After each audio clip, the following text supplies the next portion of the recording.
अध्याय 4 श्री चैतन्य महाप्रभु के प्राकट्य के गुह्य कारण। इस अध्याय में कृष्णदास कविराज गोस्वामी ने इस बात पर बल दिया है कि भगवान श्री चैतन्य महाप्रभु अपने निजी 3 प्रमुख प्रयोजनों के कारण प्रकट हुए थे। पहला प्रयोजन था श्री कृष्ण के साथ दिव्य प्रेम का आदान प्रदान करने वाली प्रमुख गोपी श्रीमती राधा रानी की स्थिति का आस्वादन करना। उनके प्राकट्य का दूसरा कारण था स्वयं अपने दिव्य माधुर्य रस को समझना, और उनके प्रकट होने का तीसरा कारण था राधा रानी द्वारा आस्वादित आनंद का उपभोग करना।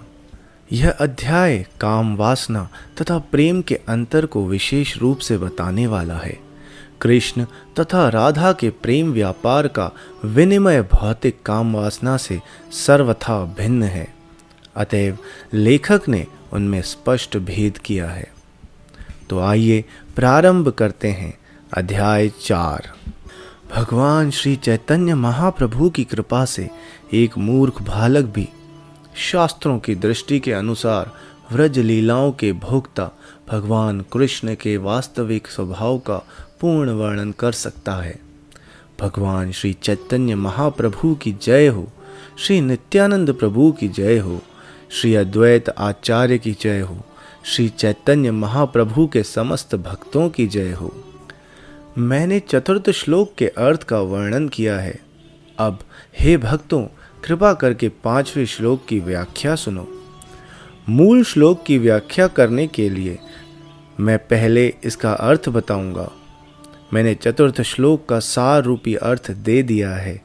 यह अवतार पवित्र नाम के कीर्तन का प्रचार करने तथा भगवत प्रेम के प्रसार के लिए होता है। यद्यपि यह सच है, किंतु यह तो भगवान के अवतार का बाह्य कारण है। कृपा करके भगवान के आविर्भाव का एक अन्य कारण, गुह्य कारण भी सुने। शास्त्र यही घोषणा करते हैं कि इसके पूर्व भगवान कृष्ण पृथ्वी का भार उतारने के लिए अवतरित हुए थे, किंतु यह भार उतारना पूर्ण पुरुषोत्तम भगवान का कार्य नहीं है। पालनकर्ता भगवान विष्णु ही ब्रह्मांड की रक्षा करते हैं, किंतु संसार का भार उतारने का काल कृष्ण के अवतार काल के साथ मिश्रित हो गया। जब पूर्ण पुरुषोत्तम भगवान अवतरित होते हैं तब भगवान के अन्य सारे अवतार उनमें आकर मिल जाते हैं। भगवान नारायण 4 मूल विस्तार वासुदेव, संकर्षण, प्रद्युम्न तथा अनिरुद्ध, मत्स्य तथा अन्य लीला अवतार, युगावतार तथा मनवंतर अवतार तथा अन्य जितने सारे अवतार हैं, वे सभी कृष्ण के शरीर में अवतरित होते हैं। इस प्रकार पूर्ण भगवान साक्षात श्री कृष्ण प्रकट होते हैं। अतएव उस समय भगवान विष्णु भगवान कृष्ण के शरीर में उपस्थित रहते हैं और भगवान कृष्ण उनके माध्यम से असुरों का संहार करते हैं। इस प्रकार असुरों का संहार तो गौण कार्य होता है। अब मैं कृष्ण के अवतार का मुख्य कारण बतलाऊंगा। अवतार लेने की भगवान की इच्छा 2 कारणों से उत्पन्न हुई थी।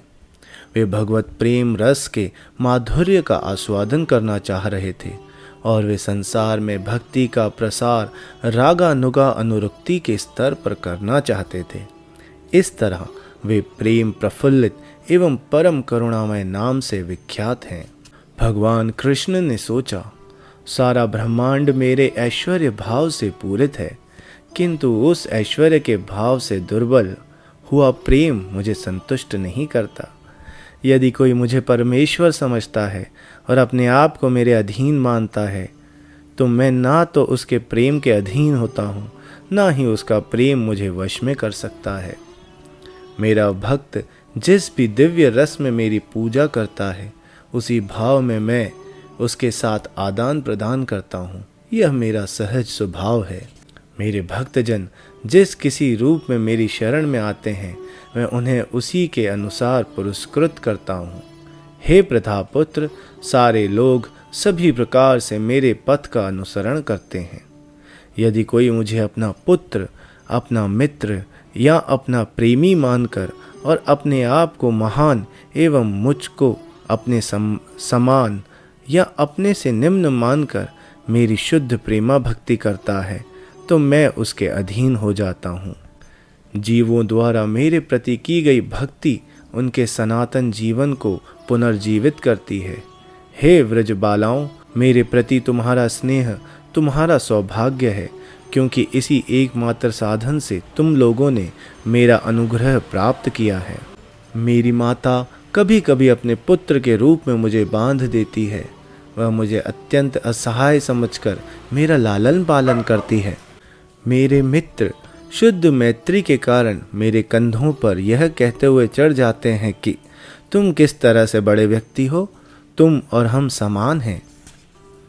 यदि मेरी प्रियतमा रूठ कर मेरी भर्त्सना करती है तो वह वेदों की पावन स्तुतियों से बढ़कर मेरे मन का हरण कर लेती है।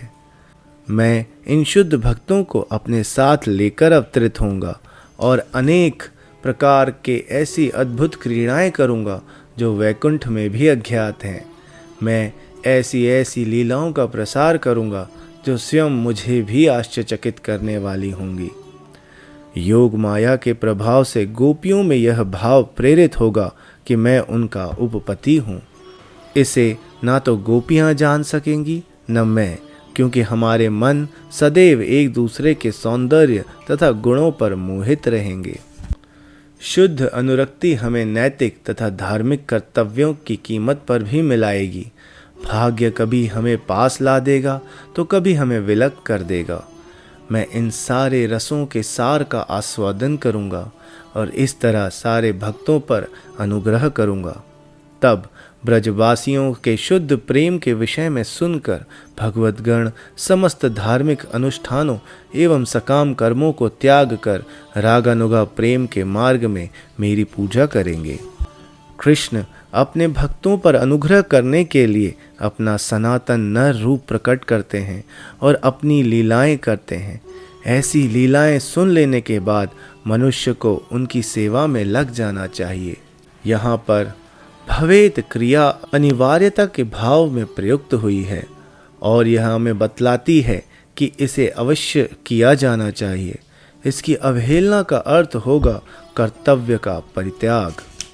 जिस प्रकार ये इच्छाएं श्री कृष्ण के प्राकट्य की मूल कारण हैं और असुरों का वध मात्र प्रासंगिक आवश्यकता होती है, उसी प्रकार पूर्ण पुरुषोत्तम भगवान श्री कृष्ण चैतन्य द्वारा युग धर्म का प्रवर्तन प्रासंगिक है। जब भगवान ने अन्य कारण से अवतरित होना चाहा तो युग धर्म के प्रवर्तन का भी समय आकर उपस्थित हुआ। इस प्रकार भगवान दो कारणों से अपने भक्तों के साथ अवतरित हुए और उन्होंने नाम संकीर्तन द्वारा प्रेम रूपी अमृत का आस्वादन किया। इस तरह उन्होंने अछूतों में भी कीर्तन का विस्तार किया। उन्होंने पवित्र नाम तथा प्रेम की माला गूंथ कर सारे भौतिक संसार को पहना दी। इस प्रकार भक्त का भाव धारण करके उन्होंने भक्ति का प्रचार किया और साथ में स्वयं उसका अभ्यास भी किया। चार प्रकार के भक्त भगवत प्रेम के चार प्रकार के रसों के पात्र हैं। ये रस हैं दास्य, साख्य, वात्सल्य तथा श्रृंगार। हर प्रकार का भक्त यह मानता है कि उसका भाव सर्वश्रेष्ठ है और इस प्रकार उस भाव में वह भगवान कृष्ण के साथ परम सुख का आस्वादन करता है। किंतु यदि हम तटस्थ होकर इन भावों की तुलना करें तो हम पाएंगे कि इनमें श्रृंगार रस ही अन्य सब मधुरताओं में सर्वश्रेष्ठ है। उल्लासमय रति विभिन्न स्वादों में एक दूसरे से बढ़कर अनुभव की जाती हैं, किंतु जिस रति का स्वाद क्रमशः उच्चतम होता है वह माधुर्य रस के रूप में प्रकट होती है। इसीलिए मैं इसे मधुर रस कहता हूँ। इसके भी दो विभाग हैं, स्वकीय अर्थात विवाहित तथा परकीय अर्थात अविवाहित प्रेम। परकीय मधुर भाव में रस की अत्यधिक वृद्धि होती है। ऐसा प्रेम व्रज के अतिरिक्त अन्यत्र कहीं नहीं मिलता। यह भाव ब्रज बालाओं में असीम है, किंतु उनमें भी यह श्री राधा में अपनी पूर्णता को प्राप्त है। उनका शुद्ध परिपक्व प्रेम अन्य सभी के प्रेम को पार कर जाता है। उनका प्रेम कृष्ण द्वारा माधुर्य रस के मधुरता का आस्वादन किए जाने का कारण है। इसीलिए गौरांग महाप्रभु ने, जो साक्षात श्री हरि हैं, राधा के भावों को स्वीकार किया और इस तरह अपनी निजी इच्छाओं की पूर्ति की। भगवान चैतन्य देवताओं के आश्रय, उपनिषदों के लक्ष्य, समस्त मुनियों के सर्वस्व, अपने भक्तों के सुंदर आश्रय एवं कमल नयनी गोपनियों के प्रेम के सार हैं। क्या वे फिर से मुझे दिख सकेंगे? भगवान कृष्ण ने अपनी असंख्य प्रेमिकाओं में से एक श्री राधा के असीम अमृतमय प्रेम रस का आस्वादन करना चाहा। अतएव उन्होंने चैतन्य महाप्रभु का स्वरूप धारण किया है। उन्होंने अपने कृष्ण वर्ण को छिपाकर श्री राधा के तेजमय पीत वर्ण धारण कर उस प्रेम का आस्वादन किया है। वे भगवान चैतन्य हमें अपना अनुग्रह प्रदान करें। उल्लासमय प्रेम स्वीकार करना मुख्य कारण है जिसके लिए वे प्रकट हुए और उन्होंने इस युग के लिए धर्म की पुनः स्थापना की। अब मैं उस कारण की व्याख्या करूंगा, कृपया हर कोई सुने। उस श्लोक के विषय में संकेत करने के बाद जिसमें भगवान के अवतार लेने का प्रमुख कारण का वर्णन हुआ है, अब मैं उसका पूर्ण अर्थ प्रकट करूंगा। श्री राधा और कृष्ण के प्रेम व्यापार भगवान की अंतरंगा हृदयानी शक्ति की दिव्य अभिव्यक्तियां हैं। यद्यपि राधा तथा कृष्ण अपने स्वरूपों में एक हैं, किंतु उन्होंने अपने आप को शाश्वत रूप से पृथक कर लिया है। अब ये दोनों दिव्य स्वरूप पुनः श्री कृष्ण चैतन्य के रूप में संयुक्त हुए हैं। मैं उनको नमस्कार करता हूँ क्योंकि वे स्वयं कृष्ण होकर भी श्रीमती राधा रानी के भाव तथा अंग कांति को लेकर प्रकट हुए हैं। राधा तथा कृष्ण एक ही हैं, किंतु उन्होंने दो शरीर धारण कर रखे हैं। इस प्रकार वे प्रेम रस का आस्वादन करते हुए एक दूसरे का उपभोग करते हैं। अब वे रसास्वादन हेतु श्री चैतन्य महाप्रभु के रूप में एक शरीर में प्रकट हुए हैं। अतएव मैं सर्वप्रथम राधा तथा कृष्ण की स्थिति स्पष्ट करूंगा। उसी वर्णन के द्वारा भगवान चैतन्य की महिमा जानी जा सकती है। श्रीमती राधिका कृष्ण प्रेम की रूपांतर हैं। वे हृदानी नामक उनकी अंतरंगा शक्ति है। यह हृदानी शक्ति कृष्ण को आनंद देती है और उनके भक्तों को पोषण करती है। भगवान कृष्ण का शरीर शाश्वत, ज्ञानमय तथा आनंद से पूर्ण है, अर्थात सत चित आनंद है। उनकी एक ही आध्यात्मिक शक्ति तीन रूपों में प्रकट होती है। हृदानी उनके आनंद का पक्ष है, संधिनी उनके नित्य अस्तित्व का और संवित चित्त अंश का पक्ष है, जिसे ज्ञान के रूप में भी स्वीकार किया जाता है।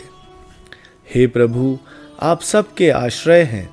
ह्रादनी, संधिनी तथा संवित ये तीनों आप में एक ही आध्यात्मिक शक्ति के रूप में रहती हैं, किंतु सुख, दुख तथा इन दोनों के मिश्रण को उत्पन्न करने वाले भौतिक गुण आप में नहीं पाए जाते, क्योंकि आप में भौतिक गुण नहीं होते। संधिनी शक्ति का सार अंश शुद्ध सत्व है। भगवान कृष्ण का अस्तित्व इसी पर निर्भर है। कृष्ण के माता पिता, धाम, गृह, शय्या, आसन इत्यादि सभी शुद्ध सत्व के रूपांतर हैं। शुद्ध सत्व की दशा, जिसमें पूर्ण पुरुषोत्तम भगवान किसी भी आवरण के बिना प्रकट होते हैं, वासुदेव कहलाती है। उस शुद्ध अवस्था में भौतिक इंद्रियों से परे और वासुदेव कहलाने वाले भगवान मेरे मन में अनुभूत होते हैं। संवित शक्ति का सार यह ज्ञान है कि श्री कृष्ण पूर्ण पुरुषोत्तम भगवान हैं। अन्य सारे ज्ञान यथा ब्रह्म ज्ञान इसके अव्यय हैं। ह्रादनी शक्ति का सार भगवत प्रेम है। भगवत प्रेम का सार भाव है और भाव का चरम विकास महाभाव है। श्री राधा ठाकुराणी महाभाव की मूर्त रूप हैं। वे समस्त सद्गुणों की खान हैं और भगवान कृष्ण की सारी प्रियतमाओं में शिरोमणि हैं। इन दो गोपियों राधा रानी तथा चंद्रावली में श्रीमती राधा रानी सभी प्रकार से श्रेष्ठ हैं। वे महाभाव की मूर्तिमंत स्वरूप हैं और सद्गुणों में सर्वोपरि हैं। उनका मन, इंद्रियां तथा शरीर कृष्ण प्रेम में रंगे हुए हैं। वे कृष्ण की निजी शक्ति हैं और वे उनकी लीलाओं में उनकी सहायता करती हैं। मैं उन आदि भगवान गोविंद की पूजा करता हूँ जो अपने निजी धाम गोलोक में अपने ही आध्यात्मिक स्वरूप के सदृश एवं राधनी शक्ति के मूर्तिमंत स्वरूप राधा के साथ निवास करते हैं। उनकी संगनियाँ उनकी वे विश्वस्त सखियाँ हैं जो उनके शारीरिक स्वरूप की विस्तार हैं और नित्य आनंदमय आध्यात्मिक रस से ओतप्रोत हैं। अब कृपा करके सुनिए कि किस तरह कृष्ण की प्रतिमाएं उन्हें रस का आस्वादन कराने में तथा उनकी लीलाओं में सहायक बनती हैं। भगवान कृष्ण की प्रिय प्रेमिकाएं 3 प्रकार की हैं: लक्ष्मियाँ, रानियाँ तथा व्रज की गोपिकाएं। गोपिकाएं इन तीनों में सर्वोपरि हैं। ये सारी प्रेमिकाएं राधिका की विस्तार हैं। जिस प्रकार स्रोत रूप भगवान कृष्ण सारे अवतारों के कारण हैं, उसी प्रकार श्री राधा इन समस्त प्रेमिकाओं की कारण है। लक्ष्मियाँ श्रीमती राधिका की आंशिक अभिव्यक्तियाँ हैं और रानियाँ उनके रूप की प्रतिबिंब हैं। लक्ष्मियाँ उनकी पूर्ण अंश हैं और वैभव विलास रूपों को प्रदर्शित करती हैं। रानियाँ उनके वैभव प्रकाश की रूप हैं। व्रज देवियों के विविध शारीरिक स्वरूप होते हैं। वे श्रीमती राधा रानी की विस्तार हैं और रस का पोषण करने में सहायक हैं। अनेक प्रेमिकाओं के बिना रस में ऐसा उल्लास नहीं रहता। अतएव भगवान की लीलाओं में सहायता करने के लिए श्रीमती राधा रानी के अनेक विस्तार हैं। इनमें व्रज की प्रेमिकाओं के कई समूह हैं जिनके नाना प्रकार के भाव तथा रस हैं। वे कृष्ण को रास नृत्य तथा अन्य लीलाओं की सारी माधुरी का आस्वादन कराने में सहायक होती हैं। श्री राधा गोविंद को आनंद देने वाली हैं और वे गोविंद को मोहने वाली भी हैं। वे गोविंद की सर्वस्व हैं और उनकी समस्त प्रियसियों में शिरोमणि हैं। दिव्य देवी श्रीमती राधा रानी भगवान श्री कृष्ण की प्रत्यक्ष प्रतिरूप है। वे समस्त लक्ष्मियों में केंद्रीय व्यक्तित्व हैं। वे सर्व आकर्षक भगवान को आकर्षित करने के सारे आकर्षणों से युक्त हैं। वे भगवान की आदि अंतरंगा शक्ति हैं। देवी का अर्थ है ज्योतिर्मय तथा परम सुंदरी, अथवा इसका अर्थ हो सकता है भगवान कृष्ण की पूजा एवं उनकी प्रेम क्रीड़ाओं की सुंदर धाम। कृष्णमयी का अर्थ है जिसके भीतर तथा बाहर भगवान कृष्ण हों। वे जहाँ भी दृष्टिपात करती हैं वहाँ कृष्ण को देखती हैं। अथवा कृष्णमयी का अर्थ यह है कि वे भगवान कृष्ण से विभिन्न हैं, क्योंकि वे प्रेम रस की प्रतिमूर्ति हैं। भगवान कृष्ण और उनकी शक्ति एक ही है। उनकी पूजा भगवान कृष्ण की इच्छाएं पूर्ण करना है, इसलिए पुराणों में उन्हें राधिका कहा गया है। उनके द्वारा भगवान की सचमुच अच्छी पूजा की गई है। अतएव भगवान गोविंद ने प्रसन्न होकर हम सबको पीछे छोड़ दिया है और उन्हें एकांत स्थान में ले गए हैं। अतएव राधा परम देवता अर्थात परम देवी हैं और वे सबके लिए पूजनीय हैं। वे सबकी रक्षा करने वाली हैं और संपूर्ण ब्रह्मांड की माता हैं। मैं सर्व लक्ष्मी का अर्थ पहले ही बतला चुका हूँ। राधा समस्त लक्ष्मियों का आदि स्रोत हैं। अथवा सर्व लक्ष्मी शब्द यह बतलाता है कि वे श्री कृष्ण के 6 ऐश्वर्यों का पूर्णतया प्रतिनिधित्व करती हैं। अतएव वे भगवान कृष्ण की सर्वोपरि शक्ति हैं। सर्वकांति शब्द सूचित करता है कि उनके शरीर में समस्त सौंदर्य तथा कांति का आश्रय है। सारी लक्ष्मियां उन्हीं से अपना सौंदर्य प्राप्त करती हैं। कांति शब्द का यह भी अर्थ हो सकता है भगवान कृष्ण की सारी इच्छाएं श्रीमती राधा रानी में निहित हैं। श्रीमती राधिका भगवान कृष्ण की सारी इच्छाएं पूर्ण करती हैं। यही सर्वकांति शब्द का अर्थ है। भगवान कृष्ण जगत को मोहित करते हैं, किंतु श्री राधा उन्हें भी मोहित करती हैं। अतएव वे सारी देवियों में सर्वश्रेष्ठ हैं। श्री राधा पूर्ण शक्ति हैं और भगवान कृष्ण पूर्ण शक्ति के स्वामी हैं। जैसा कि प्रामाणिक शास्त्रों का प्रमाण है, ये दोनों भिन्न नहीं हैं। जिस तरह कस्तूरी तथा उसकी सुगंध एक दूसरे से पृथक नहीं होते अथवा अग्नि और उसकी ऊष्मा अभिन्न है, उसी तरह राधा तथा कृष्ण अभिन्न हैं। इस प्रकार राधा तथा कृष्ण एक हैं, फिर भी उन्होंने लीला रस का आस्वादन करने के लिए दो रूप धारण कर रखे हैं। प्रेमा भक्ति का प्रचार करने के लिए कृष्ण श्री राधा के भाव तथा कांति को लेकर श्री कृष्ण चैतन्य के रूप में प्रकट हुए। इस प्रकार मैंने 5 श्लोक के अर्थ की व्याख्या की है। 6 श्लोक की व्याख्या करने के लिए सर्वप्रथम मैं इसके अर्थ का संकेत दूंगा। भगवान संकीर्तन का प्रचार करने के लिए अवतरित हुए, यह बाह्य प्रयोजन है, जैसा कि मैं पहले ही इंगित कर चुका हूँ। भगवान कृष्ण के अवतार का एक प्रमुख कारण है, यह प्रेम विनिमय के सर्वश्रेष्ठ भोक्ता के रूप में उनके अपने कार्यकलापों से उत्पन्न होता है। यह अत्यंत गुह्य कारण 3 प्रकार का है।